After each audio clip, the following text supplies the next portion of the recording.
이 시간 함께 찬양하기를 원합니다. 약한 나로 강하게, 가난한 날 부하게.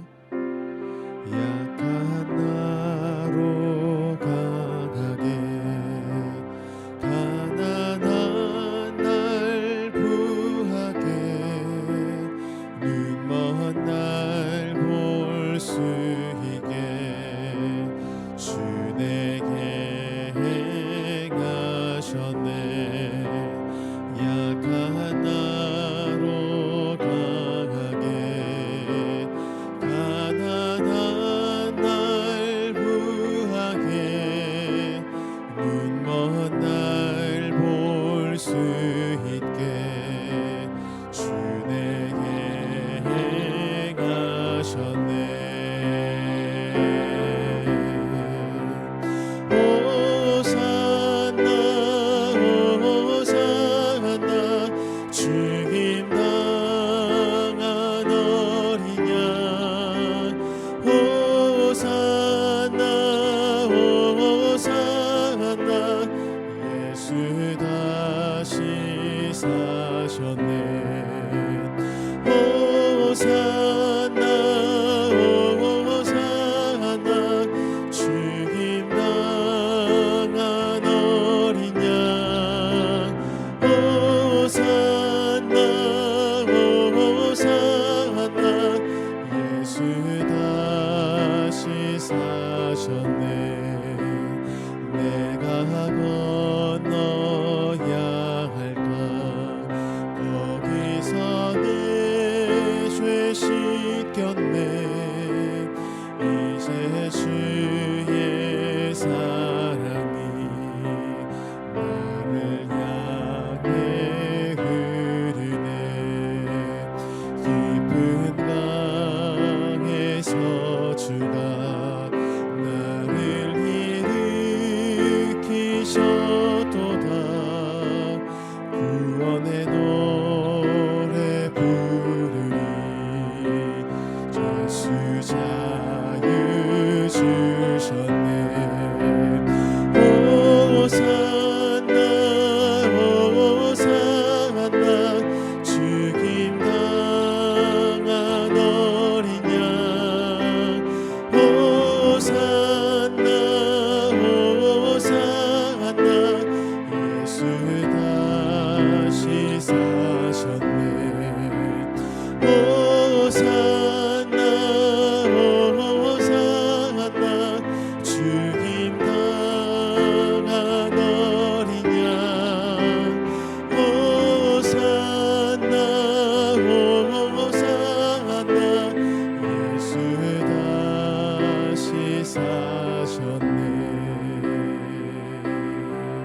비가 오는 수요일입니다. 하나님의 은혜가 예배하는 모든 분들에게 함께 하시기를 주님의 이름으로 축원합니다.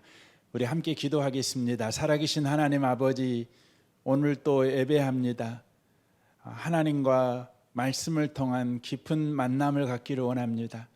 그러므로 하나님의 마음을 아는 예배가 되게 하시고, 하나님이 우리 마음을 만져주시고, 또 하나님이 우리를 향해서 하시고자 하는 놀라운 일들이 우리의 삶 속에서 하나하나 펼쳐지는 은혜를 누리는 오늘 예배를 드리게 하여 주옵소서.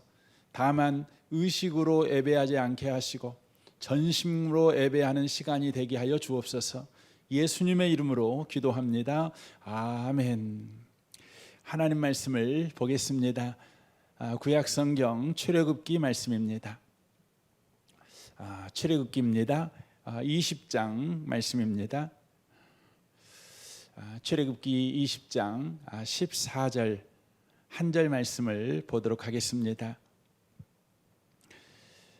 같은 목소리로 살아계신 하나님의 말씀을 우리 두 번 읽었으면 좋겠습니다. 읽겠습니다. 간음하지 말라. 한 번 더 읽겠습니다. 간음하지 말라. 간음하지 말라는 계명은 제7계명입니다. 10계명은 하나님의 통치 아래에 있는 공동체를 유지하고 또 보호하며 성숙에 이르도록 훈련하는 하나님의 말씀입니다. 1계명부터 4계명까지는 바른 하나님과의 관계에 관해서, 5에서 10계명은 바른 인간관계에 대한 계명입니다. 우리는 이 앞주에 6계명인 살인하지 말라에 대해서 들었습니다. 살인하지 말라는 수평적인 인간관계의 기초를 제공하는 계명입니다. 이 계명은 어떤 사람이든지 하나님이 당신의 형상으로 창조한 그 사람의 생명과 존재 가치와 존재 의미를 언어적 폭력 혹은 분노, 불편한 관계로 무시하거나 경멸하거나 제거해서는 안 된다는 계명입니다. 제7계명인 간음하지 말라도 수평적 인간관계의 기초를 제공하는 계명입니다. 수평적 인간관계의 기초에 관한 계명으로 살인하지 말라에 이어 간음하지 말라가 등장하는 것은 하나님이 사람을 창조하시되 남자와 여자를 창조하셨기 때문입니다. 우리가 사는 모든 곳에는 어김없이 남자와 여자가 있습니다. 7계명은 남녀 관계를 어떻게 해야 하는가를 가르치고 있습니다. 그 관계에 대한 계명이 간음하지 말라입니다. 간음의 의미는 하나님이 제정하신 결혼이라는 합법적인 부부의 틀을 벗어난 모든 성적 관계를 의미하고 있습니다. 마태복음 5장에서 예수님께서 간음에 대하여 더 깊은 가르침을 우리에게 주고 있습니다. 마태복음 5장 27절입니다. 또 간음하지 말라 하였다는 것을 너희가 들었으나 나는 너희에게 이르노니 음욕을 품고 여자를 보는 자마다 마음에 이미 간음하였음이니라. 만일 내 오른눈이 너를 실족하게 하거든 빼어내버리라. 내 백체 중 하나가 없어지고 온몸이 지옥에 던져지지 않은 것이 유익하며, 또한 만일 내 오른손이 너로 실족하게 하거든 찍어내버리라. 내 백체 중 하나가 없어지고 온몸이 지옥에 던져지는 것이 유익하니라. 예수님은 간음을 음욕을 품으면 이미 간음한 것이다 라고 말씀하셨습니다. 표현된 행위만이 아니라 표현되지 않았지만 그런 마음을 가진 것도 간음이라고 정하셨습니다.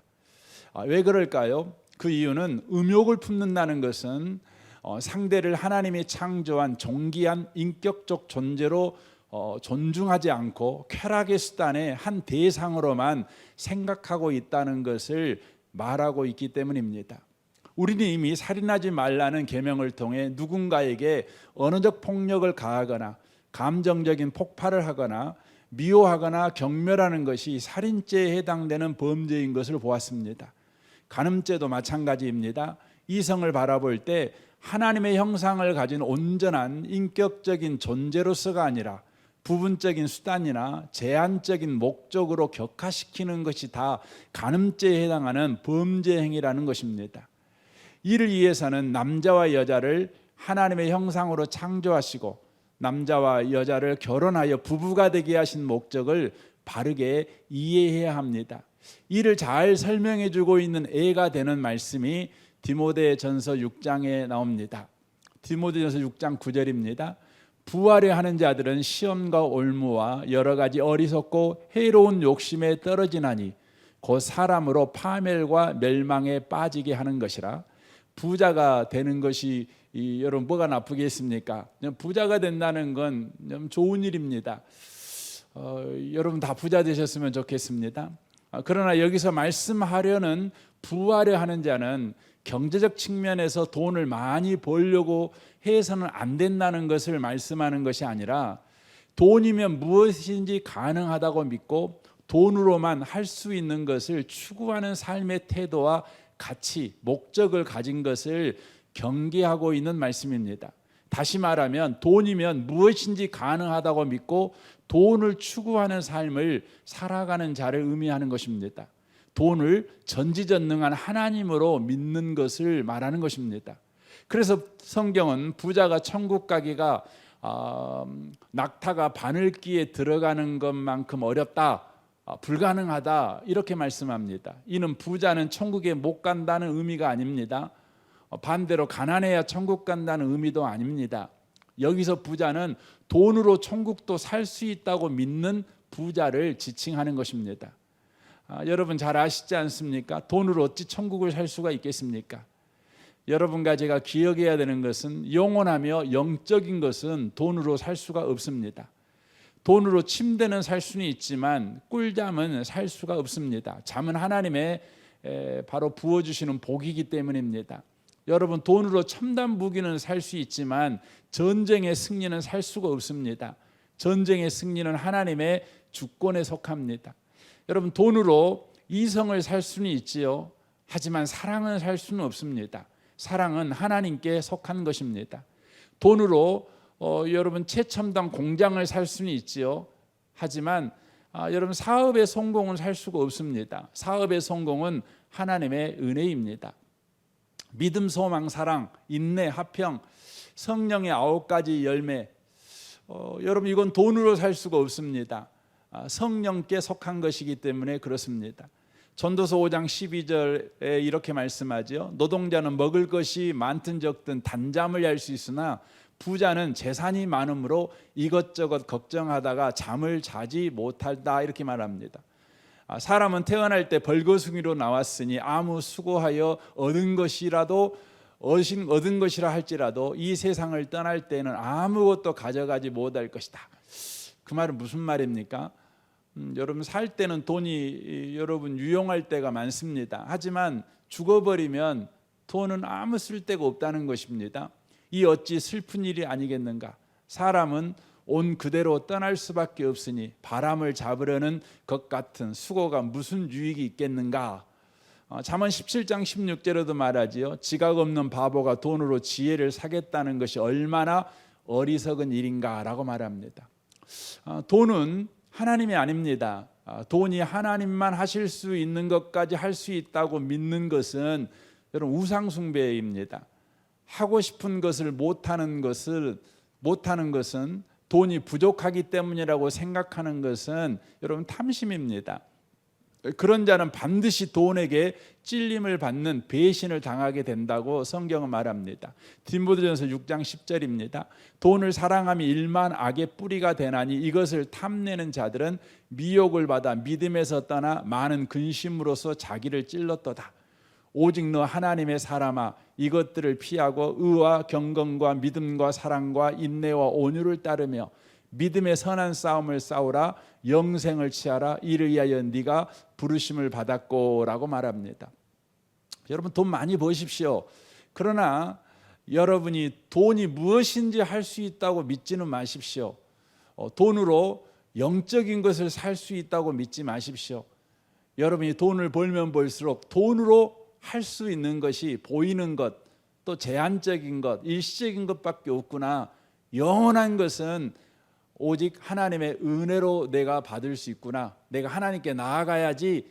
이렇게 여러분 돈을 벌면서 믿음의 삶을 살아내는 복 있는 분들이 꼭 되셨으면 좋겠습니다. 진짜 부자는 여러분 하나님이 여러분에게 주실 수 있는 것은 하나님만 주신다고 믿고 하나님께 나아가는 사람입니다. 같은 맥락에서 여러분 간음을 이해해야 합니다. 간음의 본질은 탐심입니다. 여러분 탐심은 우상 숭배입니다. 골로새서 3장 5절에 이렇게 말하죠. 그러므로 땅에 있는 지체를 죽이라. 곧 음란과 부정과 사욕과 악한 정욕과 탐심이니 탐심은 우상 숭배니라라고 말합니다. 여기 보시면 음란, 부정, 사욕, 악한 정욕 이거 탐심이라고 말하죠. 여러분 간음은 탐심입니다. 곧 탐심은 우상 숭배죠. 그러므로 간음은 우상 숭배의 자식이다. 우상 숭배의 열매다 이렇게 말씀드릴 수 있습니다. 여러분 배우자를 자신의 모든 필요를 채워줄 수 있는 하나님으로 여기며 또한 요구하는 것, 여러분 이게 우상 숭배입니다. 그러나 현재의 배우자가 자신의 필요를 채워줄 수 없는 부족한 사람이요 무능한 사람이라는 것을 알게 될 때 다른 이성에게 마음을 두는 것, 여러분 그것이고 탐심이고 그것이고 간음이라는 것입니다. 자신 안에 있는 탐심 곧 우상 숭배를 그대로 둔 채 사람만을 바꾸는 것입니다. 하나님은 배우자를 돕는 배필로 주셨습니다. 모든 필요를 채울 수 있는 사람으로 주신 것이 아닙니다. 모든 필요는 하나님만 채우십니다. 그러므로 배우자는 그 하나님께 나아가도록 돕는 자로 주신 것입니다. 그는 하나님이 아닙니다. 하나님께로 인도하는 자입니다. 그러므로 간음은 하나님이 만든 생명을 하나님이 주신 가치와 목적에 부합되지 않게 목적하고 탐내는 것을 말하는 것입니다. 부부가 서로 딴짓을 하고 있지 않지만 서로에 대한 불만을 가지고 있다면 이것은 간음죄를 범하고 있는 것입니다. 가령 왜 내 배우자는 무능한가? 왜 세련되지 못하는가? 왜 친절하지 못하는가? 이런저런 불만이 모두 다 간음에 해당되는 것입니다. 왜 이게 간음에 해당되냐고 여러분 의아해하겠지요? 여러분 이것들은 하나님만 하실 수 있는 일인데 하나님만 하실 수 있는 일을 배우자에게 요구하고 있기 때문에 그렇습니다. 그것이 간음입니다. 여러분의 배우자는 여러분의 모든 필요 또 여러분의 모든 바램을 채워줄 수 있는 하나님이 아닙니다. 우리가 방황하는 이유가 무엇입니까? 배우자가 여러분의 기대에 부응하지 못하기 때문에 그렇습니다. 탐심을 해결하기 전에는 배우자에게 만족하는 사람은 이 세상에 없습니다. 배우자에게 하나님의 능력과 하나님의 성품과 하나님의 행동을 기대하고 요구하는 것을 여러분 포기해야 합니다. 내려놓아야 합니다. 남편은 우리의 필요를 위해 우리에게 온 메시아가 아닙니다. 무능하고 그럼 불쌍한 사람입니다. 신이 아닙니다. 아내도 마찬가지죠. 여러분 아내가 천사 같아서 여러분이 첫눈에 빠져서 사랑하게 되었고 그리고는 마침내 결혼했다고 생각하지요. 그래서 아내가 천사야 생각하지만 살아보니까 어쩌십니까? 여러분 아내가 천사가 아니라는 거 여러분 아시죠? 여러분 우리는 모두 죄가 최고의 힘을 발휘하는 세상에서 살고 있습니다. 여러분 남편도 아내도 여러분 죄를 이길 힘이 없습니다. 죄 앞에서 다 무너지는 무능하고 불쌍한 사람들입니다.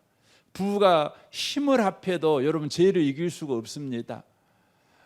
그때 모든 책임을 상대방에게 묻는 것이죠. 너 때문이야 그러는 거 아닙니까? 그러나 늘 지는 것은 남편 때문도 아내 때문도 아닙니다.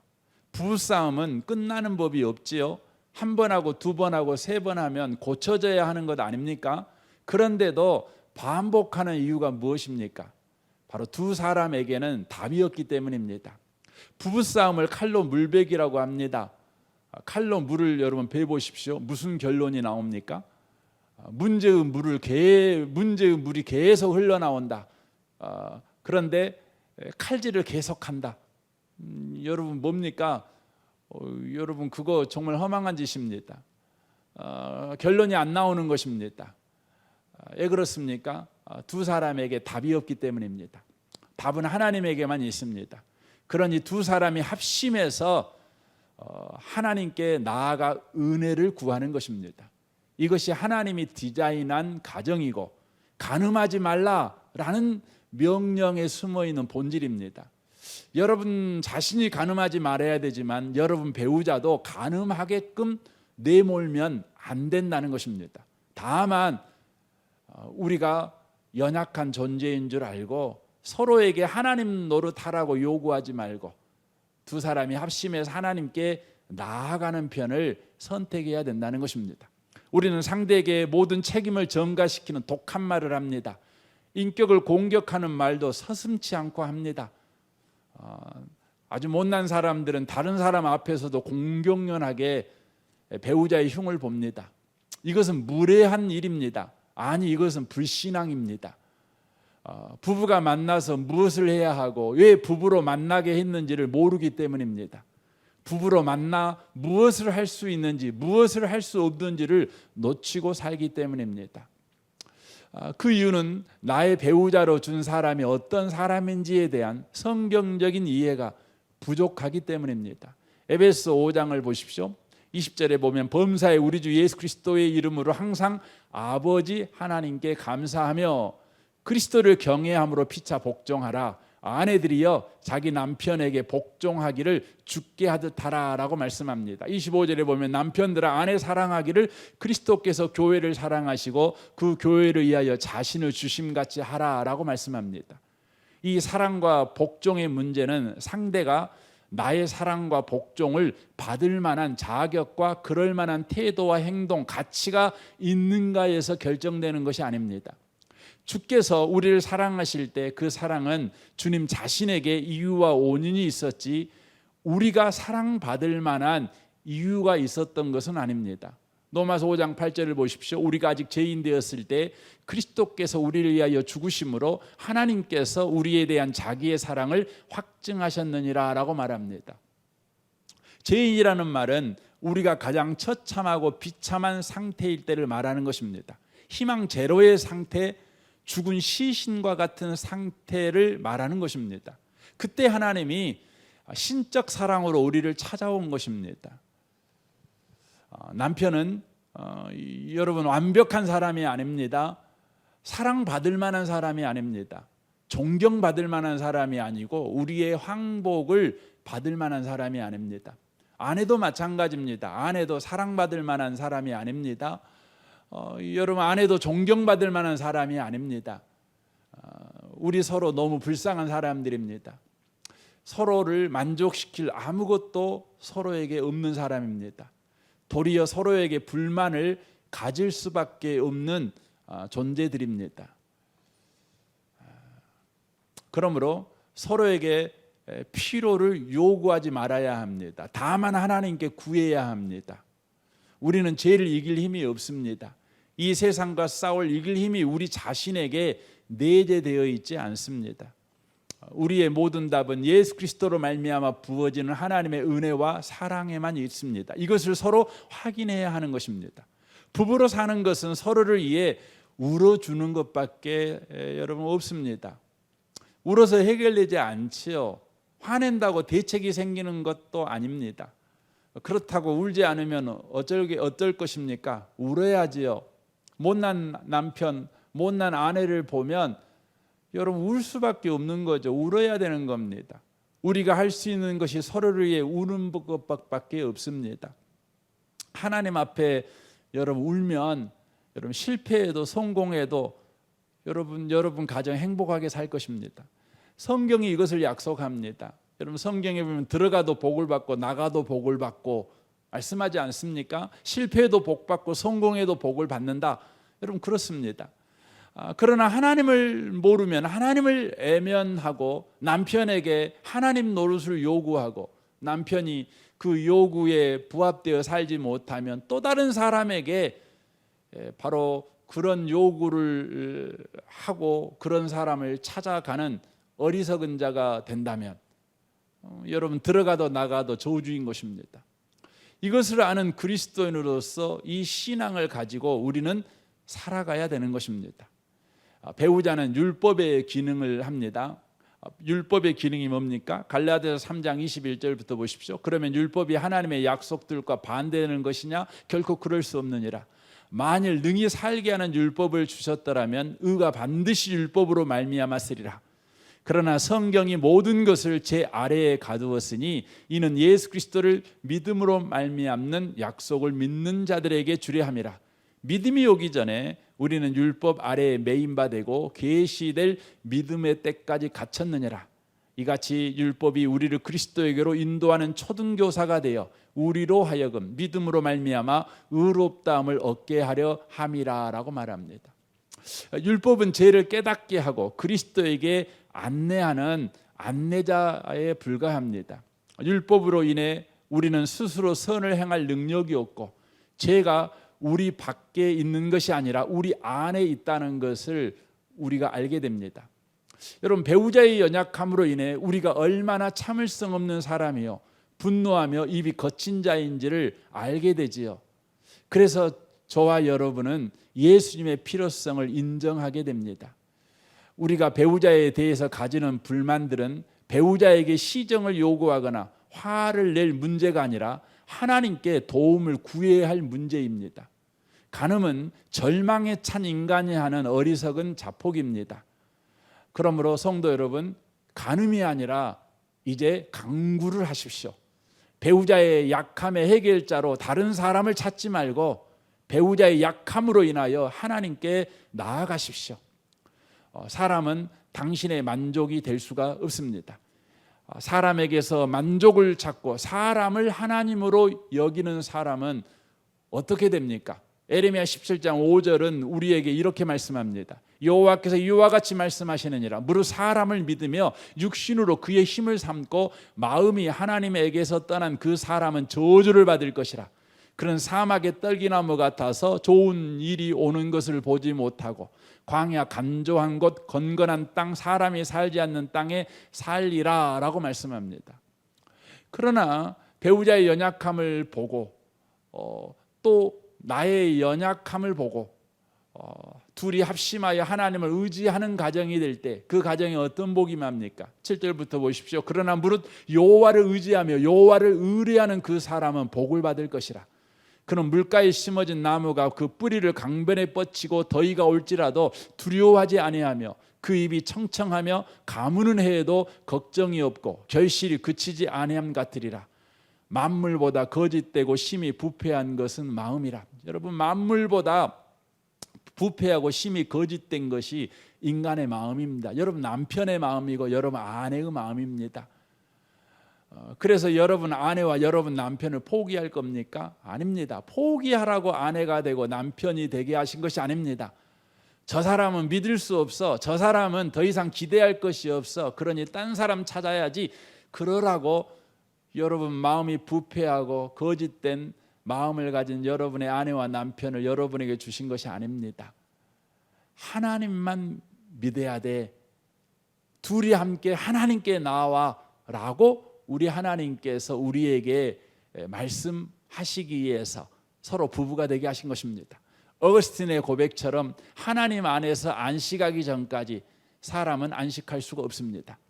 그런데 남편에게서 혹은 아내에게서 안식하려고 하니 불만이 가득하게 되고 여러분이 방황하지요. 그리하여 다른 사람을 찾아 나서는 것입니다. 이것이 간음입니다. 간음하지 마십시오. 강구하십시오. 하나님의 일하심을 놓치시지 마십시오. 여러분의 배우자를 통해 또 여러분의 가정을 통해 하나님께서 예수 그리스도 안에서 여러분을 부르신 하나님의 손짓을 애면하지 마시고 하나님의 부르심을 쫓아 하나님 안에 들어가 여러분의 가정이 계속해서 시냇가에 심은 나무와 같이 철을 따라 열매를 맺는 복을 누리는 가정이 되시기를 주님의 이름으로 축원합니다. 아멘. 우리 같이 기도하겠습니다. 살아계신 하나님 아버지, 감사합니다. 하나님께서 하나님의 형상으로 남자와 여자를 창조하셨습니다. 오늘 간음하지 말라는 말씀을 통해서 남자와 여자가 서로를 어떻게 대해야 되는지 말씀해 주셨습니다.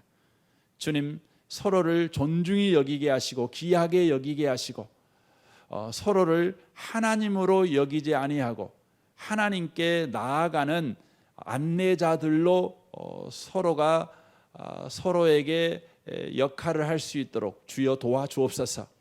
남녀가 서로 합심하여 하나님께 일심으로 나아가는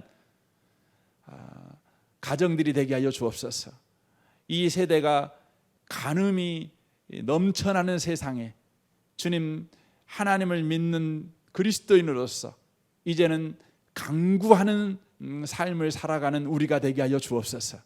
그리하여 시냇가에 심은 나무가 철을 따라 열매를 맺는 것 같은 그러한 복을 누리는 모든 가정들이 되게 하여 주옵소서. 예수님의 이름으로 기도합니다. 아멘. 우리 옆에 계신 분한테 말씀해 주시면 좋겠습니다. 간음하지 말고 간구하십시오 라고 말씀하십시오. 예, 굉장히 제가 좀 직접적으로 서로 인사하게 한 것 같습니다. 교회 앞에 간구드리겠습니다. 이제 오는 주일날에는 함께 얼굴 보며 예배드릴 수 있을 것 같았는데 이렇게 강주시에서 2주간 2단계 방역 지침을 연장을 했습니다. 그래서 29일까지 연장을 하다 보니 우리 교회도 온라인 예배를 드리는 것을 이렇게 2주 정도 연장을 해야 될 것 같습니다. 우리 7월 한 달간은 온라인으로 우리 예배를 드려야 될 것 같은데 여러분 온라인 예배 드리면서 큰 은혜를 경험하시고 하나님과의 개인적인 친밀한 관계 또 하나님과의 깊이 있는 관계를 또 누리시는 그런 시간이 꼭 되었으면 참 좋겠습니다. 참 심적으로 저도 좀 어렵습니다. 그렇지만 하나님이 일하고 계시는 걸 믿습니다. 오늘 또 제가 목사님들한테 전화를 받았어요. 노회장 뭐 하고 계십니까? 뭐 저한테 이야기를 하더라고요. 항의 안 하셔요? 뭐 이런 이야기 하더라고요. 그래서 제가 이때 우리가 그리스도인으로서 어떻게 해야 될 것인지에 대한 이야기를 꽤 긴 시간 동안 이렇게 나눴습니다. 결론은 뭐냐면 하나님이 일하신다는 것입니다. 우리는 하나님의 일하심을 우리는 믿습니다. 여러분의 삶에 하나님의 일하심을 풍성하게 경험하는 이번 기회가 꼭 됐으면 좋겠습니다. 우리 시간 주께서 가르쳐준 기도함으로 오늘 수요예배를 마치겠습니다.